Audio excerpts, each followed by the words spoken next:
Hello everybody, welcome back to another video. For this one, we will be finishing up the most complicated situation for the partial fraction decomposition integrals. This is where the denominator comes from multiple repetition of the same factors, which means in this case we have n does not equal to 1. Now remember, this number n come from the repeated number of factors, right, from your partial fraction decomposition. So this doesn't show up all the time, but when it does, we'd like to have a way to evaluate these integrals. Now remember, because these come from the number of factors, right, the possibilities here are just from 1, 2, 3, 4, 5, it goes on forever, aka the natural numbers, right? So this is the case where n is not equal to 1, obviously doesn't mean when n is equal to 0, n equals negative, right? It doesn't mean that. We're still from 1, we're still from the possibility of 2, 3, 4, all the way up to as big as you want, theoretically.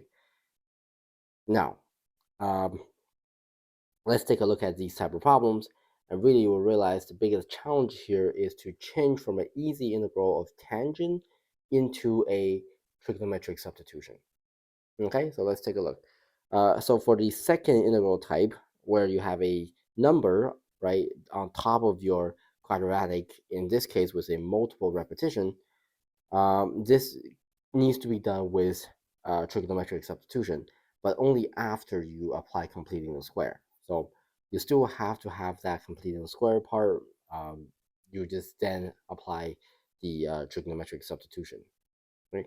So let's take a look at this example. Right.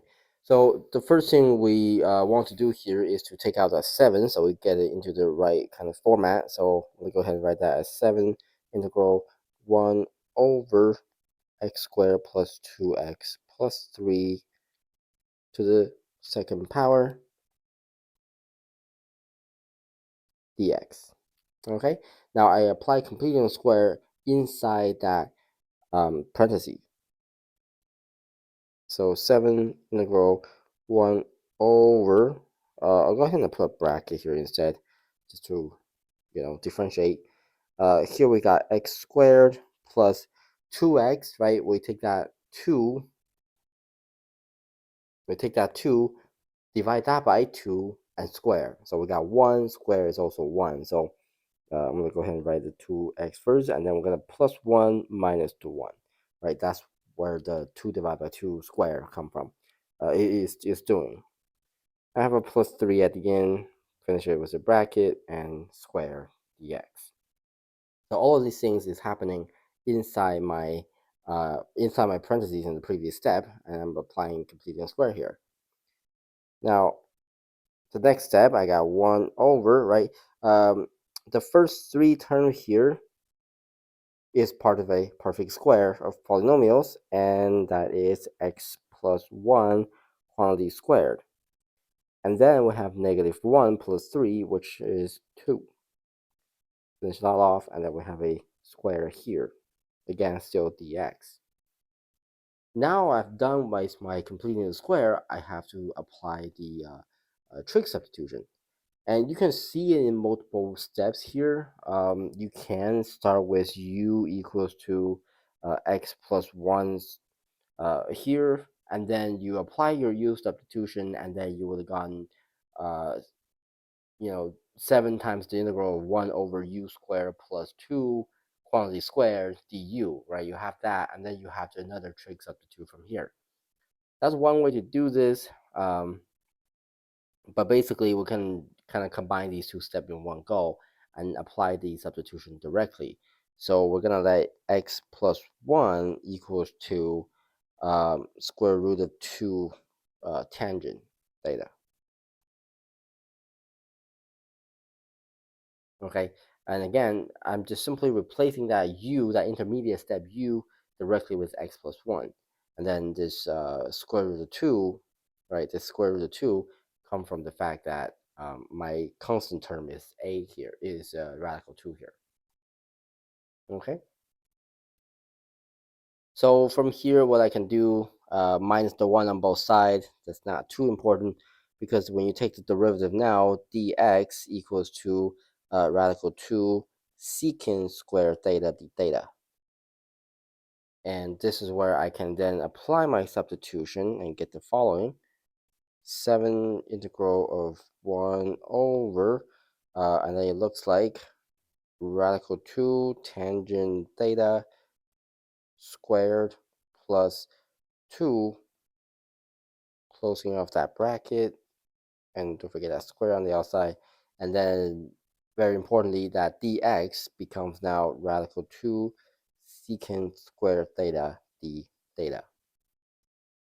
Okay, very important, right, to not be lazy and do not write the dx, right, because it becomes a pretty big part of the substitution. Move on back to the top here. I can do a little bit of cleanup. 7 integral that denominator, once I multiply that out, I have 1 over 2 tangent squared theta plus 2, and then I have this radical 2 secant squared theta d theta. And it looks like I can factor out the 2 from the bottom. I have a radical 2 on the top. So this actually becomes 7 radical 2 over 2. Oh, let's not forget that square here. So I have to take out a 4, actually. Factor out the 2, and the 2 gets affected by the square. I really have a 4 here. Now I have the integral of 1 over tangent squared theta plus 1 quantity squared secant squared theta d theta. Now, of course, tangent squared theta plus 1 is just secant squared theta. So the integral becomes 1 over secant squared theta squared times secant squared theta d theta. So it's pretty obvious in this case, the denominator inside that integral becomes secant to the 4th, and it actually cancels with the secant square on the top. So this becomes 7 radical 2 over 4 integral of 1 over secant squared theta d theta. Okay, not too bad of a jump, right? Again, just 2 copies of the secant on top, 4 copies of secant on the bottom. So after canceling, you get 2 copies of secant on the bottom. Well, to help us do this integral, all I have to do is rewrite 1 over secant as another trig function, right? So I have 7 radical 2 integral of cosine square theta. Cosine square theta d theta. And then, of course, to do this one, we just simply apply the power reducing formula. So 7 radical 2 over 4 integral of 1/2 times 1 plus cosine of 2 theta d theta. I'm going to take out the 1/2 one more time. So I got 7 over 2 over 8. Now the integral of 1 plus cosine 2 theta d theta. And that is a pretty easy integral to do. So let's go ahead and move that up one last time. We got 7 over 2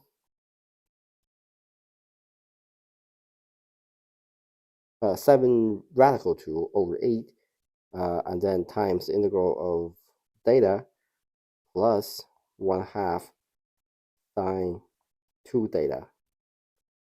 Don't forget that plus c. Okay, now the only thing you have to do is to kind of bring this back into the variable of x. So to do that, we actually have to apply a double angle formula here to get rid of that sine 2 theta, right? By the way, you should definitely double check your work by taking the derivative of this function right here, right, in respect to theta, to see if you get back to the previous line. And which, we get that, right? The derivative is theta d theta is just 1, derivative 1/2 sine 2 theta. The 2, comes out from the chain rule, to cancel out that 1/2, and you have derivative sine is equal to cosine. So cosine 2 theta. Okay, so we are correct here. Anyways, time to bring this back to the variable of x. I will I'll just leave the the constant in the front. But sine 2 theta becomes 2 sine theta cosine theta. And then canceling is just 1/2. Actually, I'll just write this down. 1/2 sine 2 theta becomes 2 sine theta cosine theta. Okay, so that's what I have so far. So sine.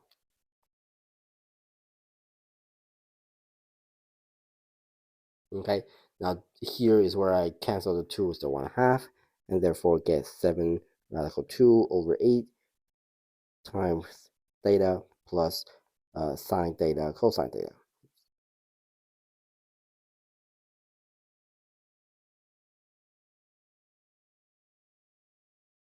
Okay, so to get back into the variable of x, here I do need to draw my triangle. Maybe I just draw it here. So the very beginning, the substitution we used was, well, very beginning the substitution we used was here, right? X plus 1 equals to radical 2 times tangent theta. That means if you divide radical 2 on both sides, that means x plus 1 over radical 2 equals to tangent theta. Okay, that means by definition, if I then construct my triangle,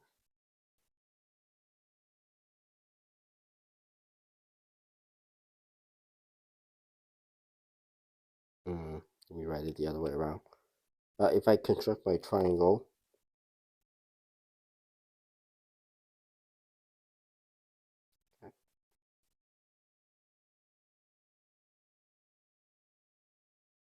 okay, then if I go ahead and label theta, tangent is opposite over adjacent, opposite is x plus 1, adjacent is then radical 2. And then by Pythagorean theorem, the hypotenuse is x plus 1 squared minus radical 2 squared, right? And if you simplify that, you will actually get the square root of x squared plus 2x plus 1 plus 2. So that should be a plus there. I'm sure if I said it or did that by mistake. But if you add the 2 and the 1 together, you get x squared plus 2x plus 3. And again, we know we're kind of on the right track here because that radical, or whatever, at least whatever's inside that radical showed up in the original question, right? The x squared plus 2x plus 3.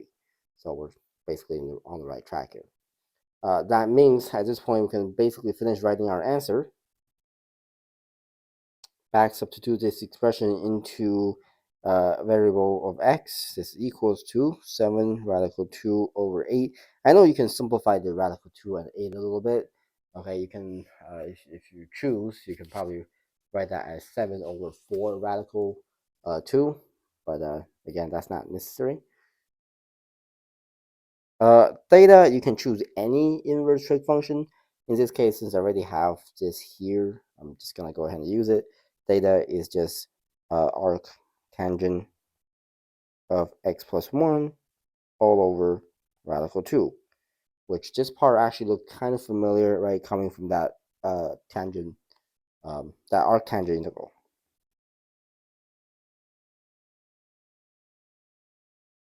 Okay. On the other hand, we have sine theta cosine theta.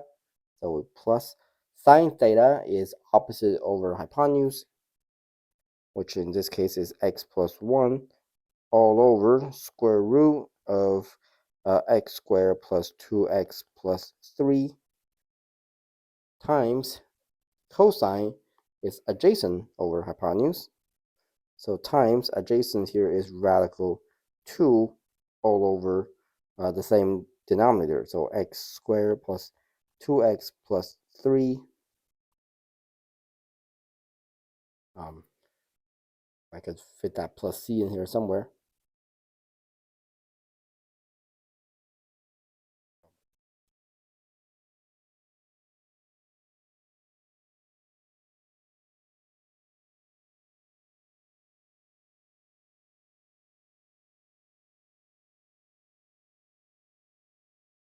I'll just format it later, I guess. Um, but either way, the final result here would just be a little bit of cleaning up. I will just go ahead and leave that constant on the outside. 7 radical 2 over 8, and then times here arc tangent x plus 1 over radical 2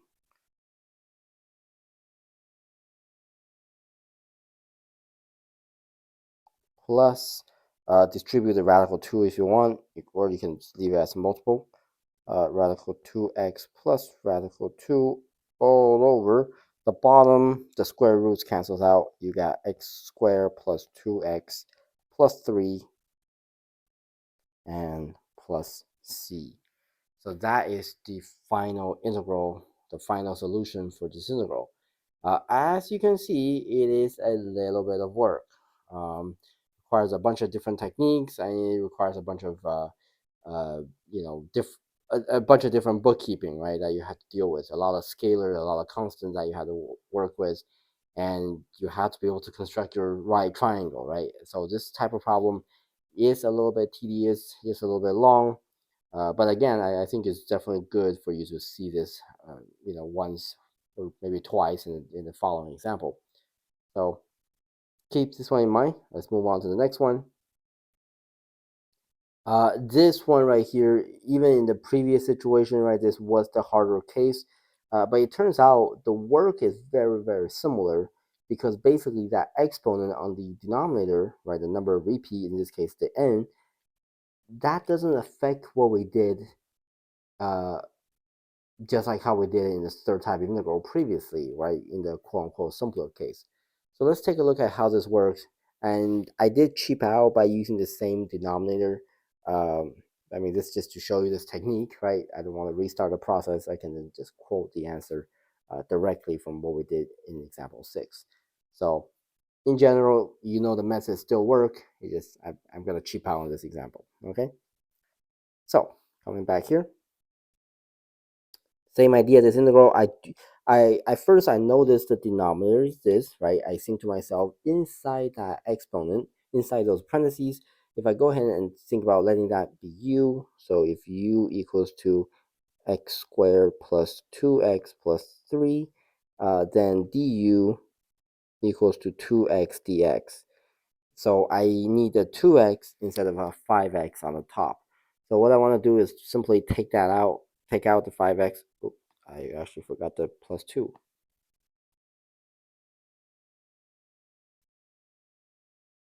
Also, I realized this plus 2 gave me a very similar structure to what I did with the 6x plus 6 about 2 examples ago. But that's entirely coincidental. Right? Like even if it's different, it will still work out the same, assuming you follow the same strategy. Okay, so here we go. The first thing I need is to take out that 5. So 5 integral of x over x squared plus 2x plus 3 squared dx. Okay, take that out. And then we follow the same kind of procedure. I need a 2, so I need to multiply a 2 and a 1/2. So 5 integral of 1/2 times 2. Put that to the first tile here. And then x over x squared plus 2x plus 3 squared dx. Take out the 1/2, so I got 5 over 2 integral 2x over x squared plus 2x plus 3 squared dx. And next, I need a plus 2 and a minus 2, right? Because of this 2 right here. Okay, so I got the integral 5 over 2 integral of 2x plus 2 minus 2 integral over x squared plus 2x plus 3 squared dx. Okay, at this point, last line here, I will simply write that, or maybe I just write it up here.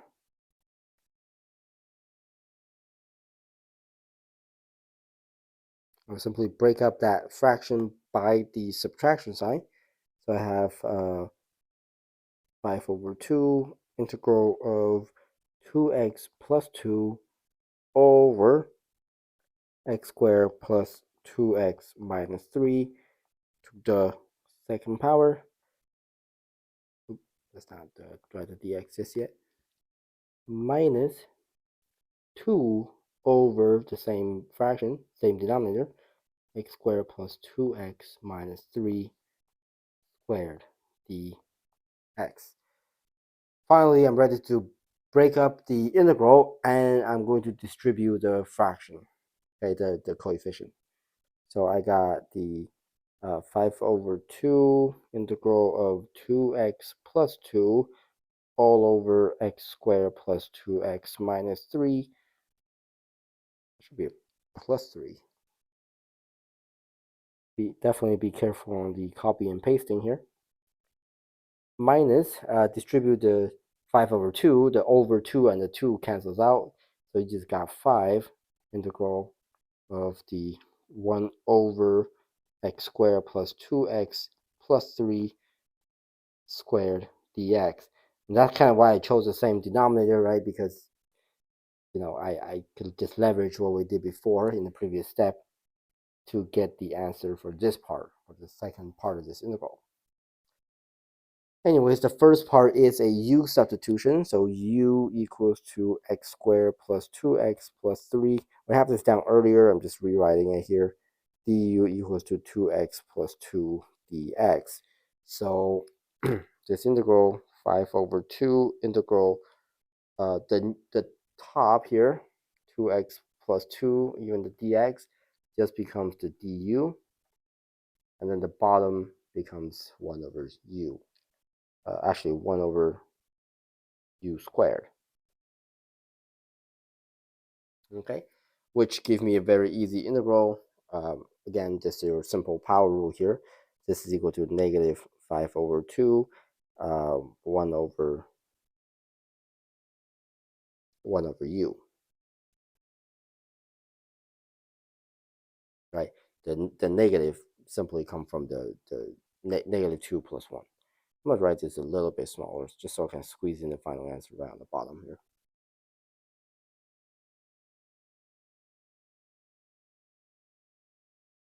Okay, and let's not forget the negative. And that's going to give me negative 5 over 2 times 1 over u is x squared plus 2x plus 3.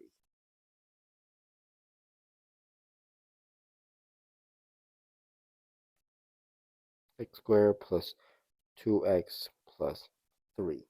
That's that part, and then the minus sign, right, kind of gets carried through. This just goes carried through directly from the top.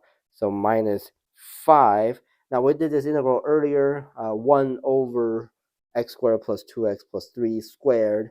That is the previous problem, right? Basically, except for the 7, which we took it out anyways, right? So just kind of ignore the 7 for the previous solution, and we basically just got this part of the solution, right, minus the 7. So I'm just going to go ahead and copy and paste that, except for trading the 7 for a 5.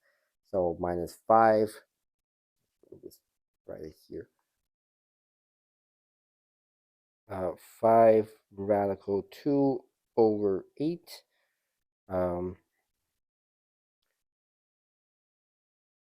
Arctangent of x plus 1 over radical 2 plus radical 2 x plus radical 2 all over x squared plus 3x, 2x plus 3.